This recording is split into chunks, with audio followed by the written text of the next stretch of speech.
Final से पहले हार्दिक पांड्या को लेकर के जो मसला है वो सबसे बड़ा है इंडिया के लिए, लेकिन हम इस वीडियो में सिर्फ इस चीज़ के बारे में बात नहीं करेंगे। मैं डिटेल्स दूंगा आपको कि मौने मौकल ने प्रेस कॉन्फ्रेंस में क्या कहा। इसके अलावा आप मौने मौकल की उस प्रेस कॉन्फ्रेंस से सिर्फ हार्दिक को लेकर के अपडेट नहीं मिली है हमें, बल्कि हमें अभिषेक शर्मा को लेकर के भी अपडेट मिली है कि अभिषेक शर्मा की इंजरी का क्या स्टेटस है, क्योंकि वो भी आधे मैच के दौरान बाहर आ गए थे और उनको भी कुछ हैमस्ट्रिंग में जो है वो प्रॉब्लम हो रही थी। हार्दिक के भी जो लेफ्ट फुट है, पूरा जो लेफ्ट लेग है, उसमें मसला था। इन सारी चीज़ों पर मौने मौकल ने क्या कहा है, क्या हार्दिक का मसला ज़्यादा गंभीर है और अभिषेक शर्मा फिर भी टच एंड गो रहेंगे, तिलक वर्मा का क्या स्टेटस है क्योंकि वो भी लचकाते हुए बाहर निकले थे। इन सारी चीज़ों पर तो हम बात करेंगे ही, लेकिन एक चीज़ और हुई और वो पूरे दिन भर की अपडेट बनी रही, वो था कि ये जो हेयरिंग्स हुई यहाँ पर मैच रेफरी के साथ, 2 दिन पहले सूर्य कुमार यादव के साथ, फिर कल अगर आपको याद हो तो पाकिस्तान के 2 प्लेयर्स, पहले साहिबजादा फरहान के साथ हेयरिंग हुई, उसके बाद फिर अगर आप देखोगे तो हारिस रऊफ के साथ हेयरिंग हुई। और अब क्या मामला किस तरीके से आगे बढ़ने वाला है, ये जो सुनवाई के बाद जो फैसला लिया गया वो आईसीसी क्यों डिक्लेयर नहीं कर रहा है, उस पर क्यों देरी हो रही है और वो कब तक आएगा, इन्हीं सारी चीज़ों पर हम बात करेंगे इस पूरे के पूरे वीडियो में। तो सबसे पहले मैं ये हेयरिंग वाला मामला आपको बता देता हूँ, सुना देता हूँ पूरा का पूरा, क्योंकि आज किसी से लंबी बात हुई इस पूरे के पूरे मसले पर। पाकिस्तान के सोर्सेज से बात हुई जहाँ पर उन्होंने बताया कि उनको क्या पता चला है, और फिर जब वो चीज़ मैंने इंडियन सोर्सेज से क्रॉस चेक करी तो मेरे हाथ क्या लगा वो मैं आपको इस वीडियो में बताने जा रहा हूँ। और इसके साथ साथ फिर मैं बाद में आपको फाइनल से पहले जो इंडिया के लिए ये प्रॉब्लम्स आ खड़ी हुई हैं, इंजरी का स्टेटस, क्रैम्प्स का स्टेटस, उस पर क्या अपडेट है ये भी आपको बताऊंगा, और आज टीम इंडिया क्या करेगी उस पर भी आपको डिटेल्स दूंगा।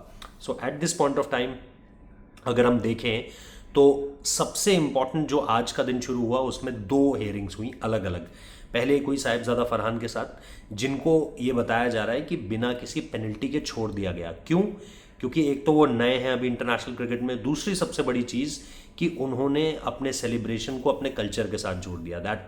वो जो गन चलाना था वो पार्ट ऑफ माई कल्चर था। उन्होंने इंडियन क्रिकेटर्स के एग्जाम्पल भी दिए, लेकिन रेफरी ने उसे ये कहकर दरकिनार कर दिया कि आज की डेट का कॉन्टेक्स्ट देखो भाई साहब, उसके बाद बोलो कि तुम्हें गन चलाने विराट कोहली से तुमने देखा या धोनी से देखा, ये चीज़ उन्होंने नहीं जानी। उन्होंने ये कहा कि कॉन्टेक्स्ट देखो, आज की डेट में ये दोनों देश 3 महीने पहले एक मिनी वॉर की सिचुएशन में थे। फिर उसने जो जवाब दिया, उसने ये कहा कि जी हम जो है वो ये पश्तून है, पठान जिसे आप कहते हो, केपीके का इलाका खैबर पख्तूनख्वा, और वहाँ से आते हैं। और वहाँ पर जब भी आप जश्न मनाते हो, जब भी आप शादी ब्याह में जाते हो, तो वहाँ पर इसी तरीके से जो है वो फायरिंग होती है। तो मैंने उसी को जो है वो यहाँ पे रेप्लिकेट किया, क्योंकि मैं खुश था और मैं उस खुशी को जाहिर करना चाहता था। तो मेरी परवरिश में हमेशा से ये रहा है कि जब भी आपको खुशी जाहिर करनी है आप बंदूक चलाइए। ये ऐसा उन्होंने जवाब दिया। ठीक है, उनको धमकी नहीं, वार्निंग देकर छोड़ दिया गया। इसके बाद एक जो मसला हुआ वो हारिस रऊफ को बुलाया गया। हारिस रऊफ से बार बार 6-0 के बारे में पूछा गया, तो उन्होंने भी क्रॉस क्वेश्चनिंग शुरू कर दी रेफरी के साथ। शायद ये बात रेफरी को बहुत पसंद नहीं आई है। उन्होंने भी ये कहा कि आप 6-0 तो कर रहे हैं, लेकिन इसका क्या आप मतलब जानते हैं। फिर उन्होंने ये भी कहा कि इन सारी चीज़ों पर जो है वो मैं कभी भी इसको पॉलिटिसाइज नहीं कर रहा था, लेकिन आप समझते हैं कि रेफरी इतने बेवकूफ़ नहीं होते जितनी पाकिस्तान की टीम उनको समझ रही है। तो उनसे इस बारे में पूछा गया।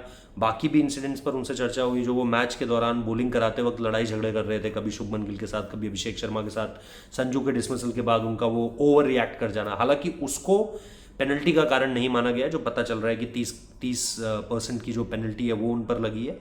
और इसके साथ साथ उनको भी ये कहा गया है कि भाई ये चीज़ें आगे से नहीं होनी चाहिए, जो आपने हरकत की है फैंस के साथ यहाँ पर, जो आपने हरकत की है वो आगे से नहीं होनी चाहिए। सूर्य कुमार यादव पर भी 30% की पेनल्टी लगाई गई है, लेकिन बीसीसीआई उसे चैलेंज करने जा रही है। बीसीसीआई उसे चैलेंज करेगी क्योंकि सूर्या का जो मामला है वो उस तरीके से है ही नहीं जिस तरीके से शाहिन शाह अफरीदी हारिस रऊफ का जिस तरीके से मामला है। तो इन दोनों को सेम कैटेगरी में कैसे डाला जा सकता है, इस बात की हैरानी मुझे भी है। तो इंडिया चैलेंज करेगा। पीसीबी सुनने में आ रहा है कि चैलेंज नहीं कर रहा है। पीसीबी इस मामले पर जो हारिस रऊफ पर 30% की पेनल्टी लगी है, साहिबजादा फरहान तो बाकायदा ये बोल कर गया, मैंने सुना कि आप मुझ पर 40 लगाइए, 50 लगाइए, 100 लगाइए, फ़र्क नहीं पड़ता। तो ये वो इस तरह की बातें कह कर गया है।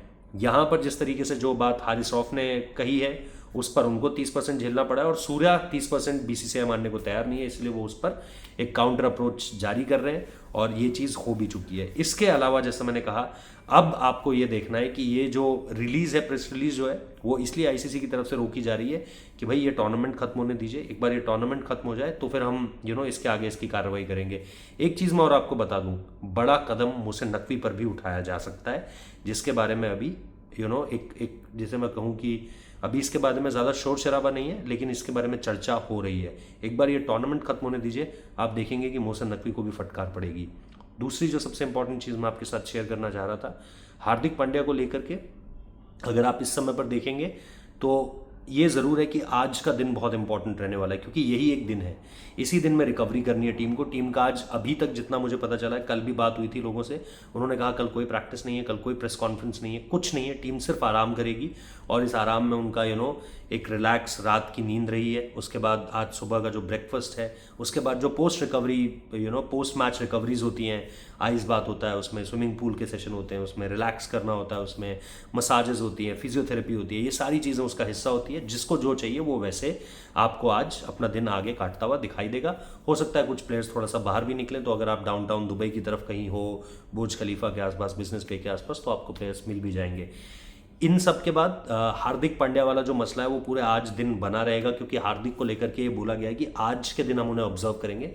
ऑब्वियसली ये जो रात बीती है इसमें भी उनको ऑब्जर्व किया गया है, बट ये दिन होगा जिसमें आप देखोगे कि उन पर क्या फैसला लेना है। अभिषेक शर्मा पूरी तरीके से ठीक है, उनके लिए कहीं कोई गंभीर मसला नहीं है, वो पाकिस्तान के अगेंस्ट आपको खेलते हुए दिखाई देंगे।